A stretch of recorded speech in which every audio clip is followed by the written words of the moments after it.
We're in the midst of a crisis right now. You're in charge of social media for your brand. How are you going to handle it? Today, we're going to go through exactly what you need to do. Stay tuned.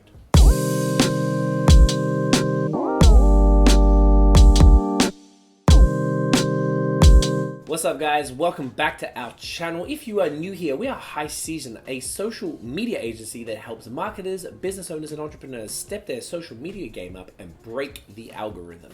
So today, we're going to be talking about how to handle social media in a crisis. As you're aware, right now, we're in the middle of something. It seems like it's getting more and more serious by the day. So before things get too out of control, you're really going to need to make sure your brand is responding appropriately online. Now, whether it's this specific crisis or something else that happens in the future, you really need to be super prepared to know exactly how to respond when anything like this happens. So while this information is specifically appropriate for the pandemic that's happening right now, it's absolutely applicable to any sort of future crisis that we may experience. So without further ado, as Tiffany always says, and she will be back next video, let's get into it. So the first step is to define what a crisis is. Now, not every world event or serious happening across the planet actually constitutes a crisis for your business. It would actually differ depending on what industry you're in and what kind of services or products that you offer.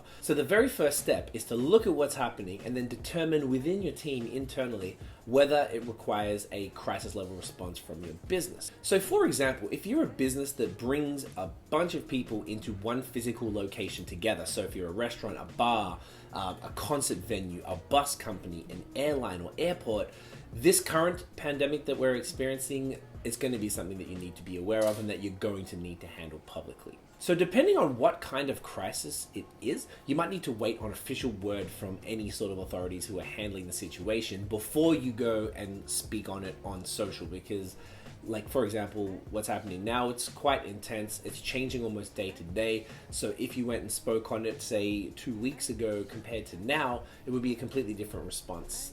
Things seem to be moving quite fast, as they tend to in this type of situation. So it's always wise to just wait for that official word, and then you can determine within your team exactly how you're going to respond.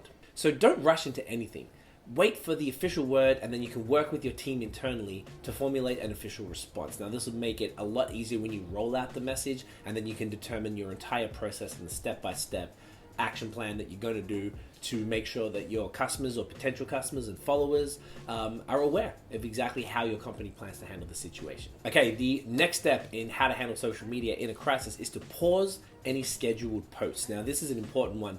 So you've determined that, yes, this is a crisis that we need to handle. And then the next step would be to get those posts that you've already put together, which if you're following a proper social media plan, we have a video we're going to pop up here and down here that explains how to schedule a week's worth of posts in an hour. So hopefully you are following that. So you're going to take those posts and you're going to put a pause on them. Doesn't mean that they're going to be wasted, just means you're going to need to push them aside for now and save them until things get back to normal. Reputation online is everything.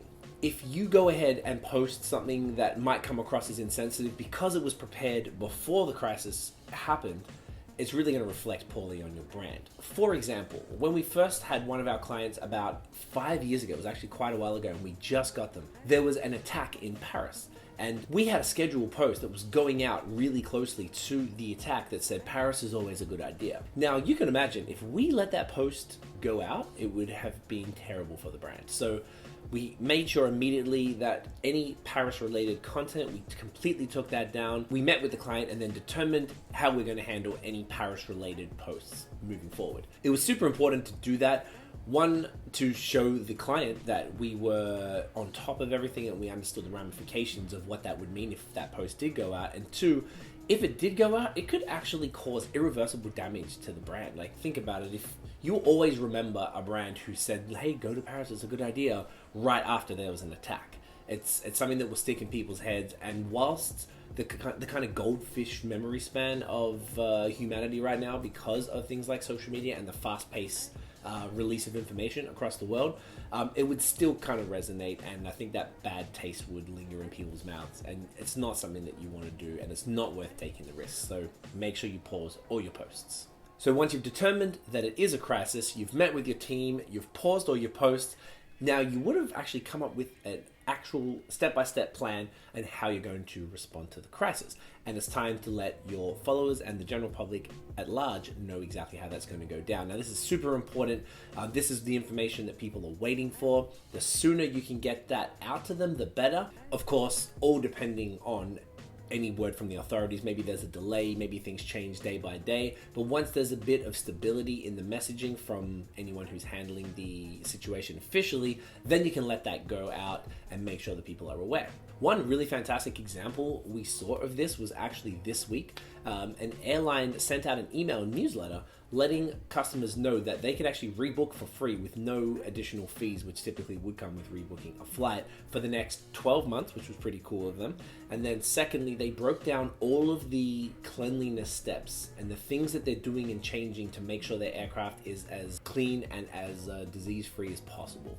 As far as cleaning the tray tables, the window ledges, the seat rest, the armrest, the bathrooms, and how they spray down all the planes when they land all the time, and just how passengers are supposed to carry themselves on the actual flight itself. I thought that was super cool, particularly that travel is arguably the most affected industry with this current pandemic. For them to publicly release that information, I would imagine they put it on social as well, but they will probably have it on their website, but it was plain in an email to anybody who signed up to either their email newsletters or through their frequent flyer program, which we are. Getting that out, once they'd heard all the information from the authorities, they knew what was happening, they clearly had a meeting internally about it, and then they put that information in a very concise way in an email newsletter and put it out to the people. And even though I have no immediate travel plans, and I'm not a huge fan of that airline, but I thought it was really cool that they did that, and it made me feel more comfortable. If I did have to go anywhere, I feel like that would be a safe place to fly with.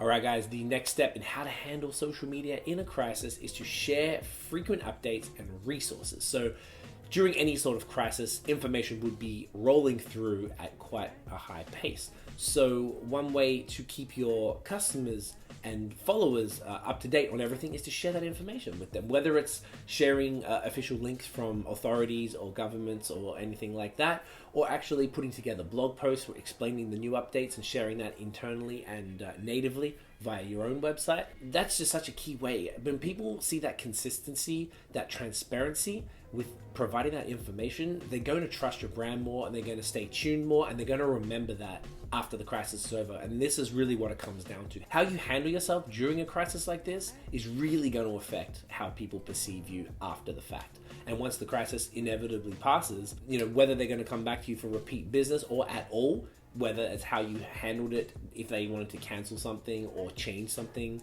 with you directly, and also how you handled it publicly, it sticks in people's minds. A few other ideas of resources you could share. Perhaps if something happened and a government is sharing a bunch of their links and information, share that stuff. There was actually something else that affected one of our clients. There was a hurricane in one of the regions where they had some properties. So there was government websites that were released to the public that explained exactly what was happening, what people who were visiting there should do, and people who live there, what they should do. So we were able to share that, and that was useful information. At this time as well, people are searching for things, and they don't want to have to go too far. People are scared, people are nervous, and they just want that information presented to them simply and easily. And if they're already a customer or considering being a customer, and you can just give them all that information without them having to sort through all the fake news and all the random websites online, it'll just make things a lot easier. And once again, they'll remember that, and they'll be back for repeat business once it's over. All right, the next step on how to handle social media in a crisis is to not be tasteless. So while it might seem like a good idea to take advantage of a situation like this, don't do it. People will remember a brand that is opportunistic and comes across as maybe a little sort of creepy or smarmy or untrustworthy during a crisis or a pandemic or a time when people are scared. So you don't want to be that brand that does take advantage. Now, if it's done with humor, maybe, but we would recommend to stay on the side of caution, because this is something that's a little more serious. Things are a bit of a joke online, and if you can nail that joke right, like a lot of brands tend to do, you can actually get a lot of success from that. But when it's a genuine crisis and people are dying and things that, terrible things are happening, you really don't want to be associated with that in any shape or form. The best bet is to just let it go and do the above steps and just provide information and resources to people. If there's a hashtag, for example, for a crisis, which there pretty much always is, We've seen brands in the past use those hashtags on completely unrelated posts, or even if it was related, it's just like a cheap and nasty way to get attention. It's people aren't going to buy into it. Once again, they're going to remember that, and it's just kind of gross. You really, really don't want to be that brand. And then on top of that, whether it's the hashtags or just conversations that are happening online, it's certainly best to not get involved. Now, normally that's not what we would ever tell you. We would always say, get in the conversation, engage with people, engage with your followers, engage with potential followers, and let people know that you're a brand that has quality information that can answer your questions. Now, in a time when something terrible is happening, it's just not even worth it, particularly if it's political. You don't want to be making political statements and commenting about government should be doing this, or these authorities should be doing that, or people should do this. It's just not even worth it. And once again, people will remember that. So stay away from using hashtags. Don't be opportunistic. It's just yuck, and it leaves a bad taste in people's mouths, and it's the worst possible way you can respond to something like this. Alright guys, that is it for the video on how to handle social media in a crisis. So I hope you got something out of that.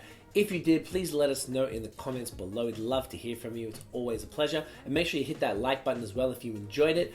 Hit the notification bell. You want to get that notification popped up on your phone and that little email whenever we drop a new video so you do not miss a thing. Follow us on social media at High Season Co. Check out all our blogs and all our longer form content at highseasonco.com. And next video, Tiffany will be back, guys. Thank you so much for watching. We'll see you in the next video. Peace.